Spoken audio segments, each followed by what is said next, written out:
Hema's cooking channel ಕಡೆಯಿಂದ ಎಲ್ರಿಗೂ ನಮಸ್ಕಾರ. ಈಗ ಇನ್ನೇನು ಬೇಸಿಗೆ ಶುರುವಾಗಿದೆ. ಮಕ್ಕಳು ಮನೆಯಲ್ಲಿರ್ತಾರೆ, ರಜಾ ಅಂತ ಏನಾದರೂ ತಿನ್ನೋಕ್ಕೆ ಕೊಡು ಅಂತ ಕೇಳ್ತಾ ಇರ್ತಾರೆ. ಅಂಥ ಟೈಮ್ನಲ್ಲಿ ಈ ರವೆ ಉಂಡೆ ಮಾಡಿಕೊಟ್ರೆ ಎಷ್ಟು ಚೆನ್ನಾಗಿರುತ್ತೆ ಅಲ್ವಾ.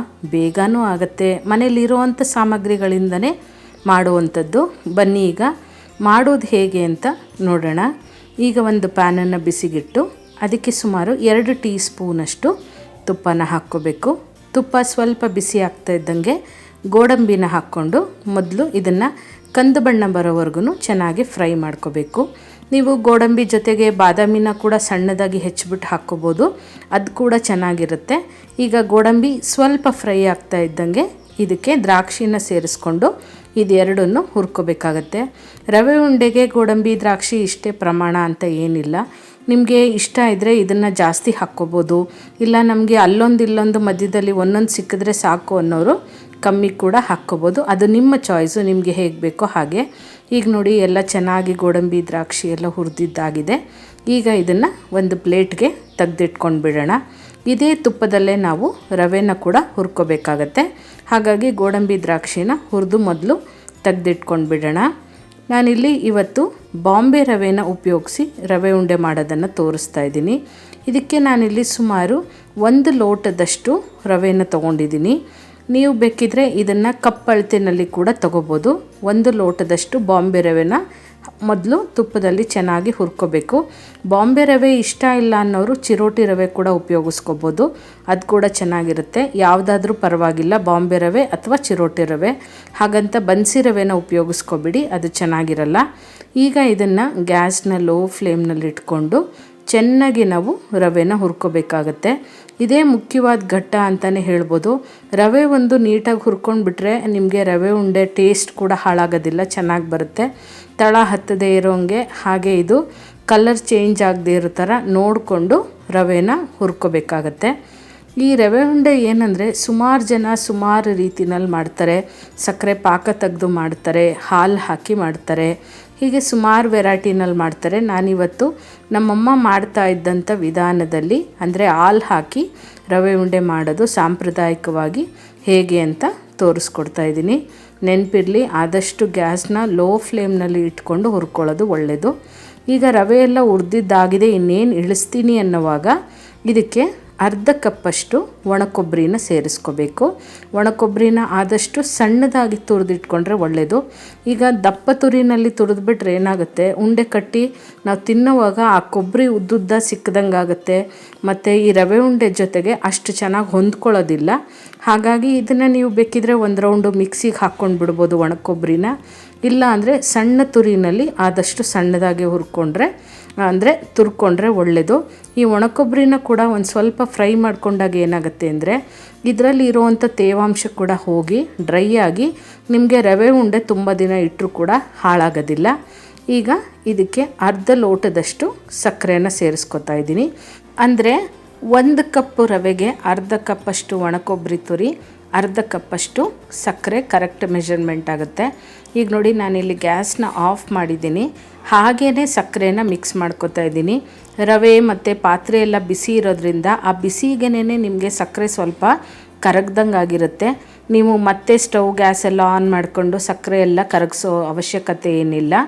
ಈಗ ಇದ್ರ ಜೊತೆಗೇನೆ ನಾವೇನು ದ್ರಾಕ್ಷಿ ಗೋಡಂಬಿ ಹುರಿದಿಟ್ಕೊಂಡಿದ್ವಿ ಅದನ್ನು ಕೂಡ ಇದ್ರ ಜೊತೆಗೇನೆ ಬೆರೆಸ್ಕೊಂಡು, ಜೊತೆಗೆ ಒಂದು ಸ್ವಲ್ಪ ಏಲಕ್ಕಿ ಪುಡಿನ ಹಾಕ್ಕೋಬೇಕು. ಏಲಕ್ಕಿ ಕುಟ್ಟಿ ಪುಡಿ ಮಾಡೋವಾಗ ಒಂದು ಸ್ವಲ್ಪ ಸಕ್ಕರೆನ ಸೇರಿಸ್ಕೊಂಡು ಕುಟ್ಟಿ ಪುಡಿ ಮಾಡಿದ್ರೆ ನಿಮಗೆ ಪುಡಿ ಬೇಗ ಆಗುತ್ತೆ, ಹಾಗೆ ನಯಸ್ಸಾಗಿ ಕೂಡ ಬರುತ್ತೆ. ಈಗ ಇದೆಲ್ಲದನ್ನು ಹಾಕ್ಕೊಂಡು ಚೆನ್ನಾಗಿ ಒಂದ್ಸರಿ ಎಲ್ಲ ಹೊಂದ್ಕೊಳ್ಳೋ ರೀತಿ ಚೆನ್ನಾಗಿ ಇದನ್ನು ಮಿಕ್ಸ್ ಮಾಡ್ಕೊಂಡು ಬಿಡೋಣ. ನೀವೇನಾದರೂ ತುಪ್ಪ ಸ್ವಲ್ಪ ಕಮ್ಮಿ ಹಾಕ್ಕೊಂಡಿದ್ರೆ ಈ ಹಂತದಲ್ಲಿ ನೀವು ತುಪ್ಪನ ಇನ್ನೂ ಸ್ವಲ್ಪ ಸೇರಿಸ್ಕೋಬೋದು. ನಿಮಗೆ ತುಪ್ಪದ ಘಮ ಜಾಸ್ತಿ ಬೇಕು ಅಂತ ಅನ್ನೋದಿದ್ರೆ 1 ಅಥವಾ 2 ಸ್ಪೂನಷ್ಟು ತುಪ್ಪನ ಈ ಹಂತದಲ್ಲಿ ಸೇರಿಸ್ಕೋಬೋದು. ಈಗ ರವೆ ಎಲ್ಲ ಹುರಿದಿದ್ದು ಮಿಕ್ಸ್ ಮಾಡಿದ್ದೆಲ್ಲ ಆಗಿದೆ. ಇದಕ್ಕೆ ಒಂದು ಬೈಂಡಿಂಗ್ ಅಂತ ಬೇಕಲ್ಲ, ಹಾಗಾಗಿ ಹಾಲು ಬೇಕಾಗತ್ತೆ. ಹಾಲನ್ನು ಕಾಯಿಸ್ಕೋಬೇಕು. ಹಾಲನ್ನು ಚೆನ್ನಾಗಿ ಕಾಯಿಸ್ಕೊಂಡು ಬಿಸಿ ಬಿಸಿ ಹಾಲನ್ನೇ ಇದಕ್ಕೆ ಸೇರಿಸ್ಕೋಬೇಕಾಗತ್ತೆ. ಹಾಲು ಕೂಡ 1 ಲೋಟದಷ್ಟು ರವೆಗೆ ಸುಮಾರು ಅರ್ಧ ಲೋಟದಷ್ಟು ರವೆ ಸಾಕಾಗುತ್ತೆ, ಹಾಲು ಸಾಕಾಗುತ್ತೆ. ಹಾಲನ್ನು ಯಾವಾಗಲೂ ಒಂದು ಸ್ವಲ್ಪ ಜಾಸ್ತಿನೇ ಕಾಯಿಸ್ಕೊಳ್ಳಿ. ಯಾಕಂದರೆ ಒಂದೊಂದು ರವೆ ನಿಮಗೆ ಜಾಸ್ತಿ ಪ್ರಮಾಣದಲ್ಲಿ ಹಾಲು ಹಿಡಿಸುತ್ತೆ, ಒಂದೊಂದು ಕಮ್ಮಿ ಹಿಡಿಸುತ್ತೆ. ಹಾಗಾಗಿ ನೋಡಿಕೊಂಡು ನೀವು ಹಾಲನ್ನು ಕಾಯಿಸ್ಕೋಬೇಕು. ಹಾಗೆ ಕಾಯಿಸಿರೋಂಥ ಹಾಲನ್ನು ಎಲ್ಲದನ್ನು ಒಂದೇ ಸರಿ ಹಾಕ್ಕೊಂಡು ಮಿಕ್ಸ್ ಮಾಡ್ಕೊಳ್ಳೋಕೆ ಹೋಗಬೇಡಿ. ಸ್ವಲ್ಪ ಸ್ವಲ್ಪನೇ ಹಾಕ್ಕೊಂಡು ಉಂಡೆ ಕಟ್ಟೋ ಹದಕ್ಕೆ ಬರ್ತಾ ಇದೆಯಾ ಅಂತ ನೋಡಿಕೊಂಡು ನೀವು ಹಾಲನ್ನು ಸೇರಿಸ್ಕೋಬೇಕು. ಹಾಲನ್ನು ಸೇರಿಸ್ಕೊಂಡಾದಮೇಲೆ ಇದನ್ನು 1 ನಿಮಿಷ ಹಾಗೇ ಬಿಟ್ಬಿಡಬೇಕು. ಆಗ ರವೆ ಎಲ್ಲ ಹಾಲು ಜೊತೆ ಮಿಕ್ಸ್ ಆಗಿ ಚೆನ್ನಾಗಿ ಅದು ಸ್ವಲ್ಪ ಹರಳ್ದಂಗಾಗುತ್ತೆ. ಹಾಗೆ ಈ ಹುರಿದಂಥ ರವೆ ಹಾಲು ಎಲ್ಲ ಬಿಸಿ ಇರೋದ್ರಿಂದ ಉಂಡೆ ಕಟ್ಟೋಕ್ಕೆ ಕೂಡ ಆಗಲ್ಲ. 1 ನಿಮಿಷ ಬಿಟ್ಟರೆ ನೀವು ಉಂಡೆ ಕಟ್ಟೋ ಅಷ್ಟು ಬಿಸಿ, ಅಂದರೆ ಕೈಗೆ ಬಿಸಿ ತಡೆಯುವಷ್ಟು ಬಿಸಿ ಇರುತ್ತೆ. ಆಗ ನೀವು ಸುಲಭನಾಗಿ ಉಂಡೆ ಕಟ್ಕೋಬೋದು. ಈಗ ನೋಡಿ, ನಾನು ಇನ್ನೂ ಒಂದು ಸ್ವಲ್ಪ ಹಾಲನ್ನು ಹಾಕ್ಕೊಂಡು ಮಿಕ್ಸ್ ಮಾಡ್ಕೊತಾ ಇದ್ದೀನಿ. ತುಂಬ ತೆಳ್ಳಗೆ ಮಾಡ್ಕೊಂಡ್ಬಿಟ್ರೆ ನಿಮಗೆ ಉಂಡೆ ಚೆನ್ನಾಗಿ ಬರೋದಿಲ್ಲ, ತುಂಬಾ ಸಾಫ್ಟ್ ಆಗಿಬಿಡುತ್ತೆ. ಹಾಗಾಗಿ ನೋಡಿಕೊಂಡು ಹಾಲನ್ನು ಸೇರಿಸ್ಕೊಳ್ಳಿ. ಈಗ ನೀವು ರವೆ ಉಂಡೆನ ಕಟ್ಕೋಬೋದು. 1 ನಿಮಿಷ ಆಗಿದೆ, ರವೆ ಎಲ್ಲ ಚೆನ್ನಾಗಿ ಅರಳಿದೆ, ಸಕ್ಕರೆ ಎಲ್ಲ ಚೆನ್ನಾಗಿ ಮಿಕ್ಸ್ ಆಗಿದೆ. ನೀವು ಎಷ್ಟು ಸೈಜ್ ಬೇಕೋ ನಿಮಗೆ ನೋಡಿಕೊಂಡು ನೀವು ಆ ಸೈಜ್ ಪ್ರಕಾರ ನೀವು ರವೆ ಉಂಡೆನ ಕಟ್ಕೋಬೋದು. ಆದಷ್ಟು ಮಕ್ಕಳಿಗೆ ಎಲ್ಲ ಕೊಡೋದಿದ್ರೆ ಒಂದು ಸ್ವಲ್ಪ ಸಣ್ಣದಾಗಿ ಉಂಡೆಗಳನ್ನ ಮಾಡ್ಕೊಂಡಿದ್ರೆ ಒಂದೊಂದು ಉಂಡೆನ ಒಂದೊಂದೇ ಸರಿಗೆ ಹಾಗೆ ಕೊಟ್ಬಿಡ್ಬೋದು. ನೋಡಿ, ನಾನು ಸ್ವಲ್ಪ ದ್ರಾಕ್ಷಿ ಗೋಡಂಬಿ ಎಲ್ಲ ಜಾಸ್ತಿ ಹಾಕಿದ್ದೀನಿ. ಏನಂದರೆ ಈ ವಿಧದಲ್ಲಾದರೂ ಮಕ್ಕಳಿಗೆ ಒಂದು ಸ್ವಲ್ಪ ಡ್ರೈ ಫ್ರೂಟ್ಸ್ ಎಲ್ಲ ಸೇರುತ್ತೆ ಅಂತ. ಹಾಗೆ ರವೆ ಉಂಡೆನಲ್ಲಿ ಮಧ್ಯದಲ್ಲಿ ದ್ರಾಕ್ಷಿ ಗೋಡಂಬಿ ಸಿಗ್ತಾಯಿದ್ರೆ ಕೂಡ ತುಂಬ ಚೆನ್ನಾಗಿರುತ್ತೆ. ನಮ್ಮಮ್ಮ ಪ್ರತಿ ಸರಿನೂ ಇದೇ ರೀತಿ ನಮಗೆ ರವೆ ಉಂಡೆ ಮಾಡಿಕೊಡ್ತಾಯಿದ್ರು. ನಿಮ್ಮಮ್ಮ ಮಾಡೋ ಅಂಥ ಯಾವುದಾದ್ರೂ ಅಡುಗೆ, ತಿಂಡಿ ಅಥವಾ ಸಿಹಿ ಪದಾರ್ಥಗಳು ನಿಮಗೆ ಇಷ್ಟ ಆಗೋಂಥದ್ದಿದ್ರೆ ಅದು ಯಾವುದು ಅಂತ ನನಗೆ ಕಮೆಂಟ್ ಮೂಲಕ ತಿಳಿಸ್ತೀರಾ. ಈಗ ನೋಡಿ, ಆದಷ್ಟು ಬೇಗ ಉಂಡೆಗಳನ್ನ ಕಟ್ಕೋಬೇಕು.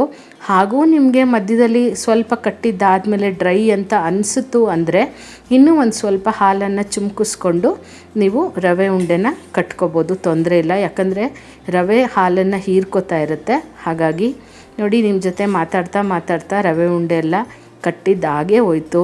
ಈ ಸಮ್ಮರಲ್ಲಿ ಮಕ್ಕಳು ಮನೆಯಲ್ಲಿರುವಾಗ ಅವ್ರಿಗೆ ರುಚಿಯಾಗಿ ಏನಾದರೂ ಮಾಡಿಕೊಡ್ಬೇಕು ಅಂತ ಅನ್ನಿಸ್ದಾಗ ಈ ರೀತಿ ರವೆ ಉಂಡೆನ ನೀವು ನಿಮ್ಮ ಮಕ್ಳಿಗೆ ಮಾಡಿಕೊಡಿ. ಹಾಗೆ ನಿಮಗೆ ಇವತ್ತು ನಾನು ತೋರಿಸಿರೋವಂಥ ರೆಸಿಪಿ ಇಷ್ಟ ಆದರೆ ಒಂದು ಲೈಕ್ ಕೊಟ್ಟು ಕಮೆಂಟ್ ಮಾಡೋದನ್ನು ಕೂಡ ಮರಿಬೇಡಿ. ಮತ್ತಷ್ಟು ಈಸಿಯಾದಂಥ ರೆಸಿಪೀಸ್ಗಾಗಿ ಹಾಗೆ ಟಿಪ್ಸ್ಗಾಗಿ ಹೇಮಾಸ್ ಕುಕಿಂಗ್ ಚಾನೆಲ್ನ ಮರೆದೇ ಸಬ್ಸ್ಕ್ರೈಬ್ ಮಾಡ್ಕೊಳ್ಳಿ. ಹಾಗೆ ಪಕ್ಕದಲ್ಲಿ ಕಾಣೋ ಬೆಲ್ನ ಕ್ಲಿಕ್ ಮಾಡಿದಾಗ ನಾನು ಯಾವುದೇ ಹೊಸ ವೀಡಿಯೋ ಹಾಕಿದ್ರೂ ನಿಮಗೆ ನೋಟಿಫಿಕೇಷನ್ ಬರುತ್ತೆ. Thank you.